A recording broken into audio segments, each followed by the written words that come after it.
I do enjoy it. I'm just, okay, I'm a little nervous, so just bear with me. Good. No reason to be nervous. I don't get nervous before speeches. This one's just really important. You're Okay. supposed to.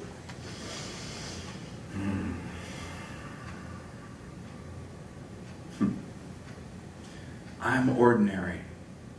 I'm average. I'm doing okay. You know, every day I meet people like that. People that have settled with average, with living an ordinary life. But what if it didn't have to be that way? What if we could embrace who we are in 3 simple steps and actually live a life that was extraordinary? Wouldn't that be an amazing thing? In 1983, I was in the kitchen of my family home talking to my mom. Mom, I don't want to go to university. I just want to study computers and get out and work. I'm sick of school. And my mom looks at me in that mom kind of way. You know that way that moms look at you when their sons are about to make a monumentally stupid decision? She looks at me and she pulls the middle name card. Norman. You're going to university and that's final. No, I love my mom. I love my mom. I would never disobey her. So there I was the following year in the fall of 1984, standing on the campus of the university, ready to study engineering. Why engineering? That's a really good story. It's another speech. Let's just say that it would lead to a successful career, but one that was both hollow and devoid of a certain amount of meaning. See, the reality of all of us is that we come into a community. We're born into a community. And within that community, we take on an identity. And that identity is much like a sports coat. You know, you put on this nice coat and you go, wow, that fits good. And then you put on the other sleeve and you look at yourself in the mirror and you're like, yeah, I like it. It looks good, doesn't it? Doesn't it look good? Nice and fit. But this identity that we take on is one that we use in order to fit in. We use it to thrive and to succeed in life, but the identity that we've put on is exactly that. It is a construct. It's something that we've put on over top of us. And over time, you're going to find that that jacket starts to tighten. And pretty soon, it kind of feels like a straitjacket. You're like constrained by it. And you know, you drift, and you want to do something different. And one of your friends says, hey, wait a minute, that's a little different than what we do here. But what if it didn't have to be that way? What if we could wake up? What if we could wake and then take action and achieve something more? That is the story of what I want to share with you today. Mr. Toastmaster, fellow Toastmasters, the story that I have for you today is about the myth of the ordinary. How we buy into this lie of average, and what we really should be is extraordinary in our own unique way. How many of you are familiar with the story of Terry Fox? One person, excellent. Terry Fox, thank you for sharing, was a Canadian hero, and he is my personal hero. In 1978, Terry Fox was a sophomore in a university. His mom had told him to go to school too. He's very much like me, maybe a little bit older, but you see, the deal was he was a middle-class boy from a middle-class home in a middle-class neighborhood in Canada, just like I was. And here he was, a sophomore in university, but this is where our stories diverge. You see, Terry had a rare form of cancer in his right leg. And shortly thereafter, he had his leg amputated just above the knee, and then went for chemotherapy. While he was in the cancer ward, Terry was exposed to other cancer patients going through chemotherapy, and throughout the night he would hear the screams of agony. He'd see hollow, frightened faces of people who had given up hope. And in that moment he woke up, and he recognized that he wanted to do something to ease their pain. He wanted to cure cancer. But think about it. What's a 21-year-old going to do to cure cancer? He doesn't have a doctorate. He's not a medical researcher. What could he possibly do? Well, it turns out that Terry had everything he needed. He had determination, and he was an athlete. And he decided to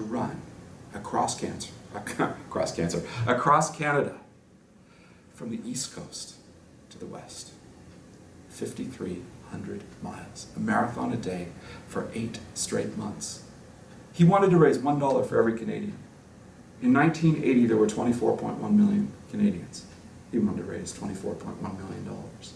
On April the 12th of 1980, he was standing on the shores of Newfoundland on the Atlantic Ocean, and he took his leg off, his prosthetic limb, and he set it in the water, dipped it in the ocean, and then put it back on, and began in earnest a run across the entire country. By July the 1st, he'd made it through 4 provinces. He was coming into Ontario, the biggest province in Canada, where Toronto is, if you know. And by July 9th, he was passing by my hometown. His trek took him 1 mile from my house, 1,760 steps. I never went to see him that day. A decision that I've always regretted. He continued on his way to Toronto and then on, and just as he was about to pass out of Ontario into the next province, he had serious pain in his chest. He had to go to the hospital. He suspended his run. At a press conference the next day, you could see Terry behind this table with all these lights and cameras and microphones. He kept a brave face on as he said, "I'm suspending the Marathon of Hope. The cancer is back." He could have ripped through the heart of every Canadian that day as we just hit the floor going, not him. What will happen? Will he finish the run? Will he survive? He went back to his hometown, to the hospital that he'd done his first chemotherapy at to try and fight this second bout of cancer. The most amazing headline was seen the following February. Terry Fox Run, Marathon of Hope, reaches $24.17 million in donations. It had been achieved in his lifetime. This ridiculous goal, this audacious goal of raising $1. I mean, $24 million was a lot of money in 1980, if you know what I'm talking about. $24.1 million. He'd raised it.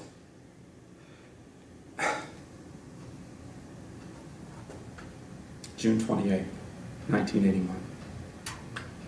Headline in the Toronto newspaper. Marathon runner, dreamer, Marathon of Hope, initiator, cancer survivor, Terry Fox, dies quietly in his hospital bed.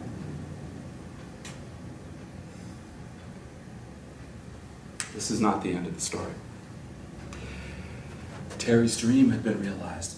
Terry Fox runs are now held in cities all across Canada and around the world. In fact, there's one here in Redlands in April.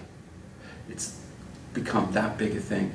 There are over $650 million raised for cancer research in the last 37 years in the name of Terry Fox. Countless lives have been saved as a result of this ordinary, average guy who did something extraordinary. He woke up, he acted, and achieved something that none of us could even imagine possible. That's Terry's story. My story is different. Nothing like Terry's. I awoke over a period of 30 years. Yeah, I'm a little slow. In fits and starts, little bits of time where I go, is this it? Really? That's all? But I'll never forget the moment in 2010. I was sitting in my office. I was the plant manager of the California operations of a global manufacturing firm. I was getting interviewed for positions to get promoted, all kinds of really good things. By all accounts, an extraordinary career. But I'm staring at the wall in front of my desk. And I could only ask one question. Is this it? Is this all there is? Am I living up to the potential that's inside of me? And somewhere from deep inside, this voice came up, and as clearly as I'm standing here, it said, no. You're not.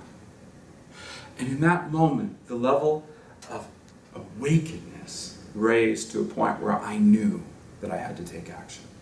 And within the month, I was flying up to Washington State, standing in my boss's office, and as I was walking through the door, you know those moments where you just see your life kind of in a surreal way, having an out-of-body experience? Yeah, I was having one of those.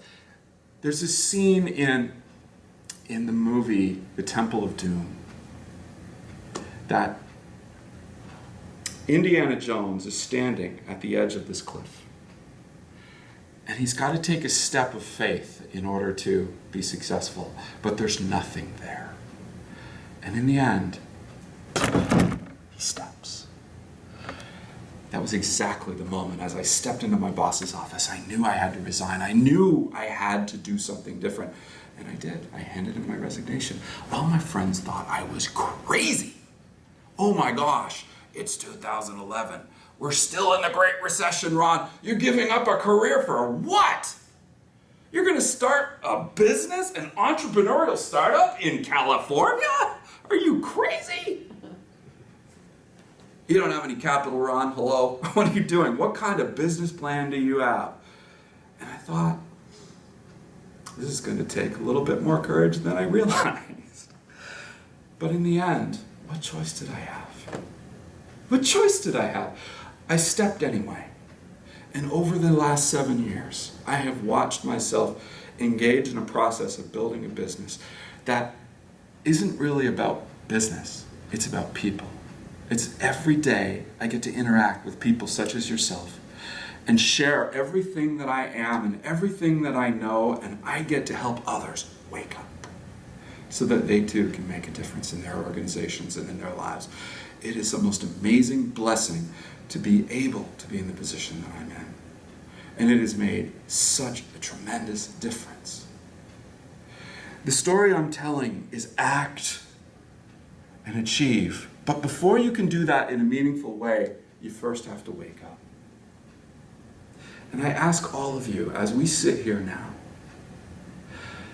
what is one thing that you could do, one small act that you could do that would help you take a step toward your greatness, your extraordinariness?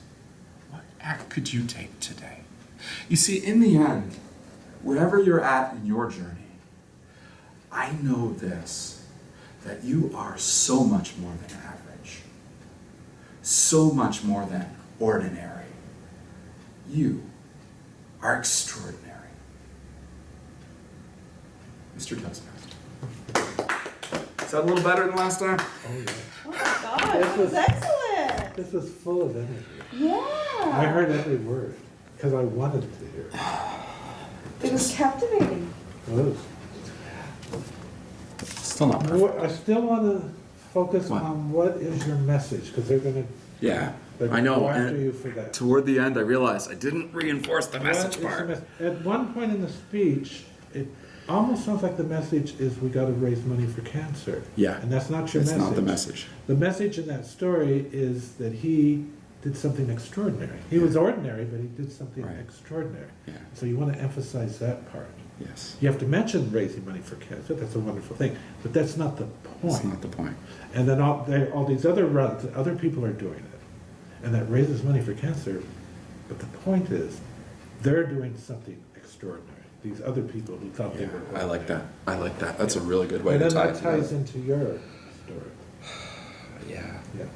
So you need somehow tighten the message. Yeah. Make it clear what the message is, because they will hammer you on that. Yeah. No, and it makes perfect sense. And I think you realized. would still get qualified, but they're going to hammer you on that if it's not focused. Yeah. No, it didn't feel focused. The challenge is that, how much But- stuff can you do in your head at once and still get it out right? Right. But you're on your way. This Oh, was yeah. very polished, full of energy, full of variety, Right. funny, and moving. Yeah, but I would raise my voice a Yeah. touch Uh-huh. and soften Especially it. And in your that pausing room. is really good. Your pausing is Really good. excellent. I think that's what I'm really good at, is pausing. Yeah. But higher. Yeah. You're And right. you're pausing at the right moments. Everything is perfect. You're beginning and end. I agree with Manuel about the message for humanity. Bettering the world. Throw that in there. Yeah. My suggestion. The challenge that I have is if this is average volume, I'm really good here, down. Yeah, Doing this is You- more of a challenge for me, so I have to be very You intentional. can certainly I do love that advice. for mother. oh, yeah. You And can when you're almost- Oh, yeah. articulating it, I did do just that. I raised the articulate. pitch, right? Yeah, Yeah. Yeah, I loved it, I thought it was great. I Yeah. could listen 10 more minutes. yeah, it was a very inviting speech. Yes. We were. Compared to where brought it in. was last time? Last time, it just lacked energy. Yeah, it did. There was no energy. It was just a speech. Yeah. I didn't feel any energy. Our Just- movements were good, facial expressions, great.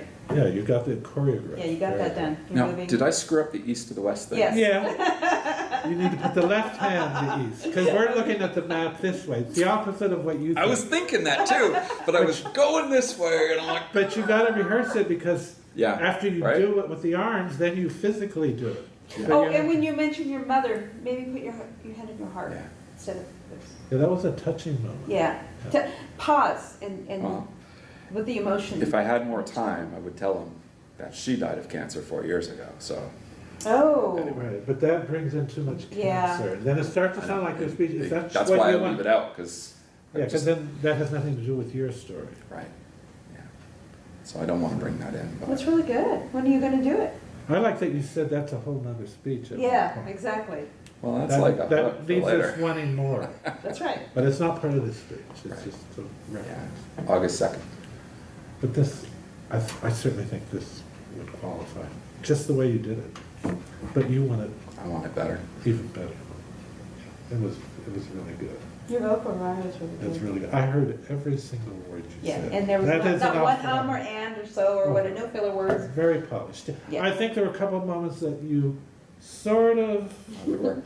looking for the words, but I don't think the average person could have. known. Yeah, and you No, only. a speaker could I only tell. know Spoke because the I've whole heard you before and I know what you're. And a good speaker will know that I'm searching for a word. And I like at the word at the end where you bring out, we can be extraordinary. Yeah. Or you were, but just prior to that, you also use the word extraordinary, and I would use a different word so that the extraordinary is that last word. Yeah. In fact, I think that's your message, Yeah, that you are extraordinary. that ordinary people can be extraordinary, that we don't have to be ordinary. But you have to decide what is the message, and then let us know what the message is. The guy that did his qualifying speech in July, earlier this month. Oh, Jose? Was it Jose? I'm sorry. I Wow, he had the audience. Damn, he was good. Boy, was he good. He had the audience. My speech actually follows his, in a way. First, you got to be present, and then you got to wake up. Maybe you can make a reference I to want his to. I speech. just wanted to make sure I knew his name Wow, before. Jose. I don't want to call him Juan and find out he's Jose. If you make a reference to his speech, that would be dynamite. That's what I want to Just do. a tiny reference. Yeah. Just as Jose. Yeah. Oh, that would be dynamite. No, I thought it was great. That was great. That's what Oh, I it want was, to do. it was a very good speech. It's come a long way from last month. You put so much energy into But it. there's emotion in it too, and Yeah. that's, you know, your facial expressions really portrayed your emotions on it, so. You, early on, just in the very beginning, you have some of that snarling, but you got rid of